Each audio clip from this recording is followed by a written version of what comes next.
captains of the Gotei 13 are the primary fighting force of Soul Society, and their ranks have changed quite a bit throughout Bleach's past and present timeline. By the end of the series, we've cycled in quite a few new faces to make up for the losses that happened during the final arc, and because of that, this group of captains is probably the most varied we've seen so far. Ironically, I also personally think this is the weakest group of captains the Gotei has ever seen, and the gulf between the guys at the top and the guys at the bottom in terms of pure strength is probably greater than it has ever been. I want to rank every captain at the end of the series from the weakest through to the strongest, looking at their base power level, their Zanpakuto abilities, and just their skills in combat, and see who ends up on top. Before we begin the video though guys, I've blasted past 900 subscribers thanks entirely to your support. Let's keep that momentum going. If you haven't subscribed to my channel already, make sure to hit that button and let's push us even closer to 1,000. Starting out this video at number 13 is the new captain of Squad 4, Isane Kotetsu. There are a few captains on this list who seem to be there to just fill the boots of the captains who are no longer around, despite not having the feats to prove their worth. Isane is definitely one of these captains, and sure, she's not likely to be much of a fighter, being a member of the medical division. However, her captain Unohana was one of the strongest captains around, so Isane has a lot to live up to. It's safe to say then so far that Isane has not quite done that in the series, having only revealed her Shikai Itegumo once, and then proceeding to be one-shot by Ichigo. But perhaps this isn't overly fair, as I said already, she's meant to be a healer, not a fighter. And the next captain on our list is the captain of Squad 7, Tetsuzaemon Iba, who takes over from Seijin Komamura. Now by Iba's own admission, he is not strong enough to be a captain, and has yet to prove his worth, and frankly, I agree with him. Not only does the name of his Shikai never get revealed in the storyline, he never even fights anyone. The one time he steps up to the plate, he gets one shot by Ion. Frankly, I'm kind of surprised that Iba got the role and not Love, who was the original captain of Squad 7, but it's interesting to see Iba actually confess that he doesn't think he's strong enough to be a captain. Much like Isane, because of his relatively recent appointment and the fact that he was a vice captain for the longest time, it's actually hard to say if Iba even has a Bankai yet, and if he does, he's surely only just got it. And the next character on our list is another new captain stepping up to fill the boots of a captain who's now vacated their spot. This one is captain of Squad 8, Lisa Yadomaru. Now at this point in the list, the gulf does widen quite a bit. I think those two captains at the bottom are definitely by far the weakest of the bunch. On the other hand, Lisa has the powers of the Vizard to back her up a little bit, but she was a vice captain level character for the longest part in the story, so again it's hard to say if she even has a Bankai. Meanwhile, her Zanpakuto Haguro Tombo, while looking cool, has never really accomplished much in the story. That's not to say she's not entirely unimpressive, however, as we do see her fending off a transforming Hollow Ichigo. Aside from that though, Lisa hasn't really done a lot to showcase the power of a captain throughout the series, aside from killing a few Menos. Moving into our top 10 now, and the 10th strongest captain on this list, in my opinion, is the new captain of Squad 13, Rukia Kuchiki. We know from the 1000-Year Blood War that Rukia has a hard-earned Bankai, and it's a strong enough Bankai to take out a mid-tier Sternritter, with ease. However, that same mid-tier Sternritter would have defeated her in battle had it not been for Byakuya's timely arrival. Because of factors like these, it's difficult to truly place Rukia, but she has got some feats under her belt. She defeated the 9th Espada Aranero entirely on her own, admittedly almost at the cost of her own life, but this was way back earlier in the series, and was pretty impressive. She's been a steadfast partner to Ichigo throughout the entire series, from day one to the very end, and it's pretty clear to me at least that she deserves her position as a captain, but she's definitely lacking the experience to be right at the top. Despite that, Sodeno Shiryuki is clearly a very impressive Zanpakuto. The next character on our list is Captain of Squad 9, Kensei Mugeruma, and another Vizard. Now, Kensei is a tough guy, and to be honest, I always expected him to do better in his fights than he actually does, but he's a very unimpressive character with few feats to name. It doesn't help that Tachikaze is something of a low-key Zanpakuto. Even its Bankai form, Tekken Tachikaze, doesn't transform all that much, and is quite small scale. Kensei's a bit of a weird Vizard, especially in the Fate Karakura Town arc, where it felt like he was sidelined pretty heavily. It's implied that he fights Wonder Weiss and loses because Wonder Weiss comes back to fight Yamamoto, whereas Kensei is never seen again. That's not that great. Later on, Kensei fights Master Masculine, and despite having the upper hand at the very beginning of the fight, gets pretty soundly destroyed. We know, of course, that Kensei has a hollow mask, and his fully hollowified version is incredibly powerful, as seen in Turn Back the Pendulum, but he never uses the mask in the final arc, and unfortunately has to spend the remainder of that story as a zombie. Kensei's power fluctuates weirdly in this arc, from the point where he gets destroyed by Master Masculine to being able to destroy Pepe, so he's a bit all over the place, so I felt placing him here was pretty fair. Next on the list is one of my favourite captains, the captain of Squad 3, Rojiro Otoribashi, or Rose for short. This flamboyant captain has a pretty cool Zanpakuto being Kinshara, but again, much like Kensei, and frankly much like the rest of the Vizards, he has no real feats to speak of. He does go up against the first Espada, Stark, but he is doing so with another captain, Love, by his side, and they both get pretty heavily trounced. Rose pips Kensei a spot because I think Kinshara has more potential as a Zanpakuto than Tachikaze. It's a magical Zanpakuto with apparently quite a few abilities, although we only really get to see one Sonata ever get used. Despite that, both Rose and Kensei are pretty interchangeable, and most of the Vizards are handled quite poorly, making them appear pretty weak. Again, like Kensei, Rose has a hollow mask to use, but even that doesn't help him much against Stark.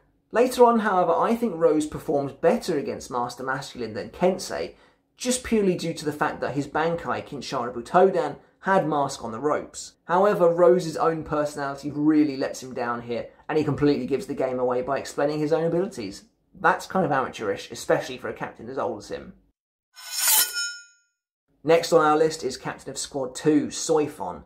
The head of the Omnix Kido, she's definitely got power on her side, and she has a pretty cool, if gimmicky, Zanpakuto in Suzumi Bachi. Her Bankai Jakuho Raikkoben is clearly supposed to be a play on the whole two-hit kill thing by giving her a one-hit kill missile launcher, but it's weird that her Bankai is pretty ineffective, wounding Barakan but not killing him, and wounding BG9 but not killing him. Despite this, Soifon has all the makings of a powerful captain, but unlike the rest of the captains in Thousand Year Blood War arc, she really doesn't receive any character arc whatsoever. This is especially apparent when you look at the four captains who had their Bankai stolen: Byakuya, Hitsugaya, Komamura, and Soifon. Of the four of them, Soifon is clearly the one with the least time dedicated to her in that arc, and I think the fact that she has no clear power surge throughout the arc, no clear power up, means that she languishes somewhere in the middle in terms of the captain's strength.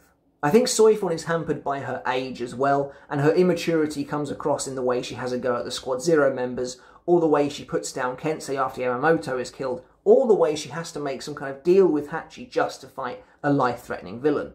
I do think that holds her back, but give her a few years to mature a bit, and I think she'll be even more powerful. Next up, we've got the de facto leader of the Vizards and captain of Squad 5 himself, Shinji Hirako. Shinji was a really hard character to place on this list purely because he doesn't really do anything.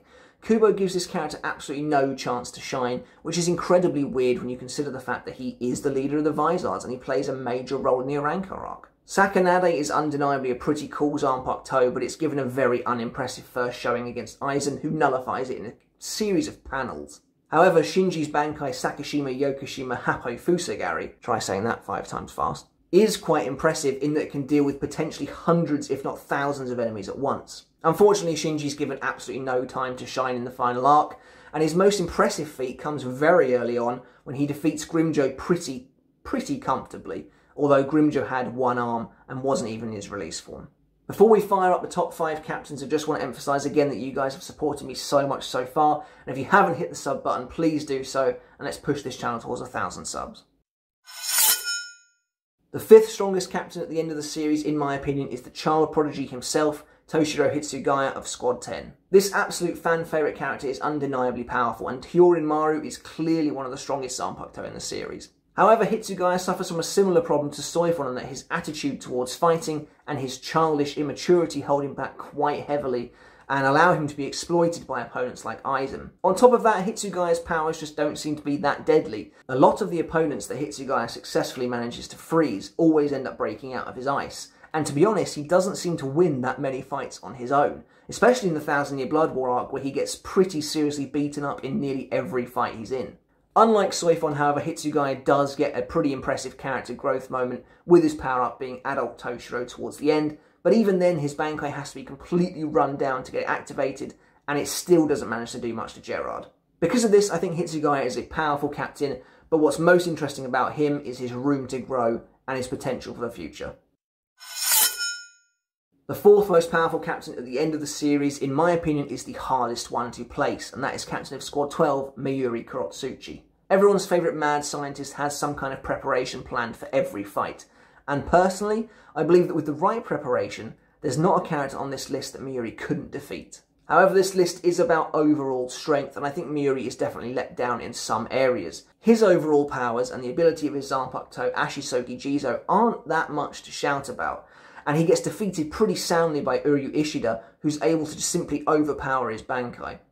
It's also important to note that Miuri struggles against opponents who are able to adapt almost as quickly as him, such as when he struggles to defeat Pernida. Sure, he wins, but the way that character is able to constantly evolve keeps Miuri on his toes and leaves him with some pretty serious wounds at the end. So with Miuri, I've placed him 4th, but take that with some caveats, because given the preparation time, he's pretty tough to defeat. Despite that, I don't believe that he would necessarily win against a character of pure strength like Kenpachi, or a character of pure trickiness like Shinsui. On to the top 3 now, and the third strongest captain at the end of the series is the fan favourite captain of Squad 6, Byakuya Kuchiki. In my eyes, Byakuya is the ultimate all-rounder captain of the Gotei 13. He's good at pretty much everything, and he has a fantastic Zanpakuto in Senbon Sakura. In nearly every fight he's in, Byakuya is quite clearly in control, apart from against Asnot, of course, and his Bankai gives him serious power boosts that other characters simply can't match. Byakuya's skill extends to his knowledge of the flash step, to his hand-to-hand combat, and his abilities with Kido. As I said, he's the perfect all-rounder, and I honestly believe that were Kyoraku to die, Byakuya is the obvious next choice to be the captain commander. Number 2 on my list then, the second most powerful captain at the end of the series, is probably the most controversial one of them all, and that's the captain of Squad 11, Kenpachi Zaraki. Now, I'm going to hold my hands up here and say that Kenpachi quite clearly has the most Reiatsu of any captain in the Gotei 13 at this point. I also believe he has the most brute strength. The fact that he's able to catch Gerard's foot and throw him when Gerard is a literal titan is mind-boggling. And I think Kubo enjoyed writing Kenpachi at that stage in the story because he could quite literally just throw the rulebook out. However, there are some things holding Kenpachi back from true greatness, in my opinion, and that's his own immaturity and his inability to grow. I think Kenpachi would lose a fight to Kyoraku because Kyoraku is smart where Kenpachi is not. Kyoraku is patient when Kenpachi is not. Kenpachi hasn't learned a lot of vital lessons, and this is most obvious when he gets utterly annihilated by Pernida. Kenpachi runs in and loses an arm and both legs because he's not willing to adapt to the situation. All that tells me is that if Kenpachi were to come up against an opponent with a particularly tricky and not outwardly obvious ability, he would be instantly decimated. Can you imagine Kenpachi approaching Kyoraku only to discover that it's actually Daruma-san Gakkoronda? Or a Kageoni? I think from that point on, the fight is pretty much lost. Even Kenpachi's Bankai is a berserker mode, and at the end of the series we have absolutely no answers on it. Does Kenpachi have control of this Bankai? Is he able to use the Bankai whenever he wants, or does he still need to wait for Yachiro's intervention? And finally, is Kenpachi's body even capable of using this power anymore? And who's to say he wouldn't just get his head cut off before the fight was even over? And speaking of cutting off heads, the number 1 spot goes to the captain commander, Kyoraku Shinsui. In my opinion, Kyoraku has it all and is the most powerful captain at the end of the series. He's a tricky, underhanded and dirty fighter who's willing to do whatever it takes to win, and I think that's incredibly important when it comes to fighting other powerful characters. We see that he's able to land a death blow on Stark by stabbing in the back, and from that point on Stark was completely done, and Shinsui is able to kill him with a Shikai. Shinsui's experience and tactics, his overall jovial nature masking a sinister undertone, helped to make him one of the most dangerous and frankly unpredictable of the captains. See, that's the primary difference between Kyoraku and Kenpachi. Kenpachi is predictable, Kyoraku plays by his own rules. That's not even to mention the fact that Katen Kyokotsu, and by extension his Bankai Katen Kyokotsu Karamatsu Shinju, is not perhaps the most broken Zanpakuto in Bleach, apart from maybe Kyoku Suigetsu. Shinsui has an absolute litany of abilities that make him the absolute most devious trickster to fight against, and I think that any of these captains would lose to him because, quite frankly, he can just control the entire battlefield. And even if they do somehow manage to circumvent his Zanpakuto, he's very, very skilled in flash steps, he's very, very skilled in Kido, to the point where he can do Zangarin without even acting any kind of incantation. I think it's quite clear that Shinsui is the captain commander for a reason, and is the most powerful captain at the end of the series. So that's it for my ranking video, guys. Let me know in the comments below if you agreed with my ranking, and if you didn't, please tell me yours in the comments. I'd really like to see how we match up. If we match up at all, that would be really interesting to know. But until next time, guys, hit that sub button, and I'll see you later. Goodbye.